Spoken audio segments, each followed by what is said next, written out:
Bueno, todo muy vertiginoso, ¿no? Porque arrancó el día, aumentos de dólar, inmediatamente todo esto que estamos viendo y todavía falta, ¿no? Porque hay que ver cómo se van a trasladar buena parte de los aumentos en la moneda norteamericana y todo esto en muchos rubros. Bueno, José Simonella, una vez más con nosotros. ¿Cómo andás? ¿Qué tal, José? Algo de esto ya hablábamos incluso la semana anterior de las elecciones, de lo que iba a suceder. Así es, el aumento del dólar oficial, del dólar en que se realiza el comercio exterior, creo que es no resultado de las elecciones, sino resultado del acuerdo con el Fondo Monetario, ¿no? Claro, claramente eso estaba comprometido así para después de las elecciones, como han pasado para mañana el anuncio de la inflación de julio también. Así es, por algo no se querían dar a conocer la letra chica del acuerdo, incluía este salto devaluatorio que va a ser inflacionario y que le va a poner un dramatismo al índice de agosto, ¿no? Un índice que va a ser realmente muy elevado.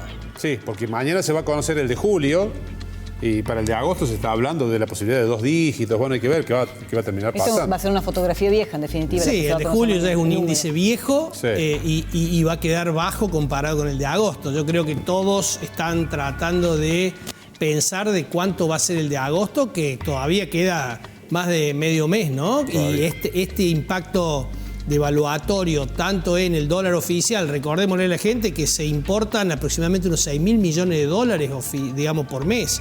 Y esto tiene impacto en todas las cadenas de producción, en los insumos importados tienen la mayoría de las cadenas de producción en Argentina y obviamente esto va a generar aumento de precios, sumado a lo que recién decían los comerciantes, que el aumento del dólar blue y del dólar y el dólar MEP, los dólares libres y legales, que también han tenido un fuerte aumento como consecuencia de las elecciones, ese sí, va a tener un impacto en inflación. Así que por el lado del tipo de cambio, por el lado de las expectativas en el caso de lo electoral y de los dólares financieros, y por el lado de las funciones de costo en el caso de los dólares oficiales que se conseguían para importar. Bueno, 365,50 es lo que ha fijado el gobierno nacional hasta octubre, ¿no? Van a ser una especie de frisamiento con ese número. Así es, el dólar minorista va a quedar en 365,50, el dólar mayorista en 350. Ajá. Hay que ver si ellos dicen que lo van a mantener hasta las elecciones, hay que ver si lo pueden mantener las elecciones. Lo que ha cambiado es la forma. Antes hacían mini devaluaciones todos los días, un 0,2, un 0,4, y ahora lo que están planteando es un solo salto devaluatorio. El problema es que el salto devaluatorio rápidamente te genera un salto inflacionario que te come la competitividad de ese aumento que es transitorio. Así que hay que ver si en el medio de estos 70 días, donde además se suma un tema de incertidumbre como consecuencia de esta elección de tercios que tuvimos anoche y del triunfo de Milei arrasador fundamentalmente en el interior del país, si esa incertidumbre que genera no va a demandar algún otro aumento antes de las elecciones, es bastante probable que suceda. Claro, bueno, y la rueda que ya conocemos incluye que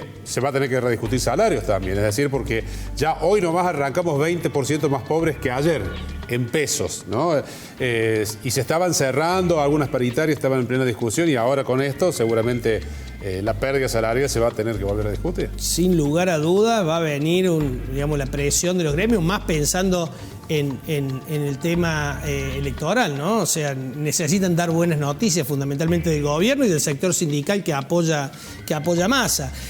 Por otro lado, como combustible para la inflación, hay que tener en cuenta que si el BOAR, o sea, el directorio del Fondo Monetario Internacional, aprueba el desembolso, que ya parece ser que no va a ser 7.500, sino van a ser 10.500 millones, sí, lo que enviarían. A partir de ahí, como la próxima revisión es después de las elecciones, no hay que descartar un plan platita, digamos, para mejorar el humor de los electores, más, y eso presiona sobre la inflación. De los cuales se están hablando, el desembolso del FMI que se espera para agosto, entre agosto y noviembre, porque serían 2 los que se harían.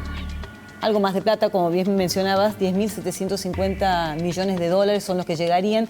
El próximo miércoles 23, va a ser clave, porque ahí se termina de definir cuánto ingresa en cada mes y si es que ingresa ese dinero. Pero de todas maneras ya el fondo anticipado que lo va a aprobar. Que lo va a aprobar, ¿no? Incluso viendo que ha hecho la devaluación que el gobierno, o que Sergio Massa, paradójicamente el candidato, había comprometido. Así es, y además no fue casualidad que todo esto se anunciara el día después de las elecciones. Claro. Ahí también había un compromiso del Fondo Monetario Internacional de no interceder en el proceso electoral. Ahora vos fíjate, la próxima revisión que tiene el fondo es después de noviembre, después que hagan ese desembolso y después que hayan pasado las elecciones, incluso el balotaje, como decías en la introducción. Claro. Esto quiere decir que le va a soltar las manos al gobierno para un plan platita que entiendo que va a venir y eso va a alentar la inflación y no hay que descartar que el gobierno le exija al sector privado algún bono para mejorar el ingreso de los trabajadores, de nuevo, en esta idea electoral de mejorar las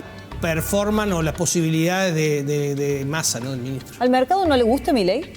Al mercado no es que no le gusten las ideas de Milei. Lo que creo que el mercado está valorando es si Milei tiene las posibilidades de llevar adelante lo que está planteando. Esto es, Milei no se le conoce el equipo, no tiene gestión previa, tiene un planteo muy disruptivo y no tiene mayoría en las cámaras como para tratar de poder sacar las leyes. Aunque le haga una excelente elección, va a ser minoritario en ambas cámaras, no va a poder sacar las leyes. Digo, la verdad que se le complica la gobernabilidad a Milei si se mantiene en esta posición tan irreductible de combatir absolutamente a la casta en todos sus ámbitos, a todas las facciones políticas, sindicales y de organizaciones de base. Así que esto es lo que duda. Muchos analistas económicos y de inversión están evaluando si este en realidad no ha sido un salto al vacío de los votantes aturdidos por una clase dirigente que no ha podido resolver los problemas durante tantos años. Y la gran pregunta es, ¿el voto bronca que capitalizó Milei, se podrá transformar algo de ese voto bronca en un voto útil para las elecciones o terminará entrando al balotaje con posibilidad de ser presidente? Bueno, esto preocupa, por eso los activos argentinos reaccionaron como reaccionaron hoy, con fuertes caídas en los bonos, caídas en las acciones que luego recuperaron y esta subida del tipo de cambio. Bueno, la última tasa de interés que decidió el gobierno subirla para los plazos fijos, en definitiva, para que la gente no se vaya. Claro, acá está, subió de 97% anual a 118%, el rendimiento mensual es 9,7%. ¿Cuánto? Y un ejemplo, ¿cuánto me dan por 10.000 pesos? Una cifra mínima, podríamos decir, en plazo fijo. En 30 días, 10.969,86, es decir, los 969 es el interés. Y en 12 meses, 30.367 capital e intereses. Claro, que forma parte, se mantenga el capital y los intereses también que te vayan dando mensualmente. Que forma parte también de lo comprometido con el Fondo Monetario, ¿no? Es decir, tasas positivas tiene que haber. Así es. Esto es también un acuerdo que ya estaba cerrado dentro del acuerdo con el fondo. Esto es tasa real positiva, que la tasa le gane a la inflación para tratar que la gente se quede con los ahorros en pesos y no presione el tipo de cambio. Una tasa nominal anual de 118 que la efectiva, cuando renovás los intereses y lo volvés a poner cada 30 días, termina siendo del 208%. Claro. Y esto hace una inflación que va a equiparar digamos, un ahorro, digamos, una tasa de interés que va a equiparar a la inflación esperada, que bien decía Gerardo, todos ya la están viendo en 2 dígitos, ¿no? Alrededor del 10%. Muchas gracias, José, como siempre. No, muchas gracias a ustedes.